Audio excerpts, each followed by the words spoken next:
Ryan Sessegnon will play many more matches like this in his career. Matches when everything is on the line, when the pressure is sky high, when promotion or a piece of silverware can be won. Indeed, he will have at least 2 more this season, given that Fulham must now negotiate the playoffs in order to secure their ticket to the promised land of the Premier League. This defeat to Birmingham City should be filed under experience. The 17-year-old has enjoyed a sharply rising trajectory in his fledgling career since he broke into Fulham's first team last season. This was a blip, both for the teenager and the Fulham team in general. Sessegnon didn't make his mark here, nobody in white did, but can still do so when they play Derby County in the playoffs next week. Sessegnon turns 18 in a fortnight. By then, Fulham could be a Premier League club.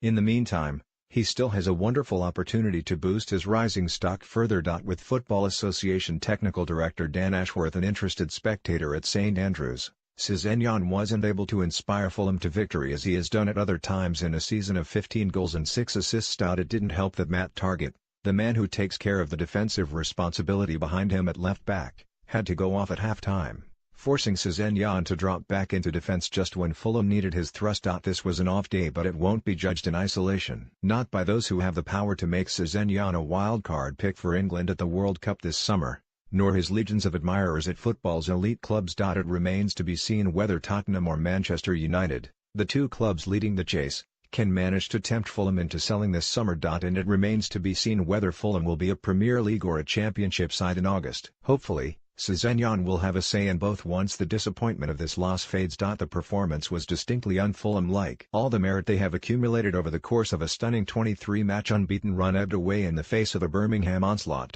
Taking no chances in their own fight against relegation, the Blues didn't give Fulham any time to settle, winning pretty much every 50-50 challenge and outnumbering them in every part of the field. Sessegnon found himself caught up in the tempest, unable to show anything like his best despite showing the wholehearted corner-to-corner endeavor he always does on the Fulham left. There were some promising early signs. A nice exchange of passes involving Sessegnon near the halfway line sparked a move that ended in Lucas Piazon sliding wide from Targett's cross. Minutes later, a clever step over on the edge of the box allowed Aleksandar Mitrovic to unleash a potent strike that was blocked by a defender.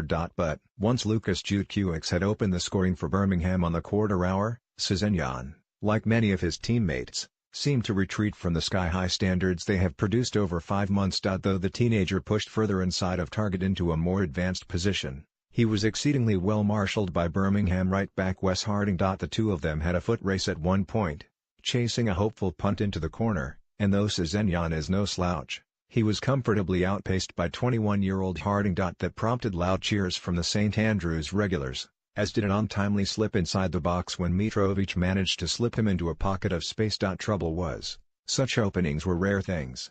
Gary Monk had his side well organized and it was apparent they'd been thoroughly briefed on how to neutralize Fulham's threats. When Harley Dean doubled their lead 3 minutes before the break, the spectre of the playoffs was beckoning them. Targett was taken off at half-time for Aboubakar Kamara.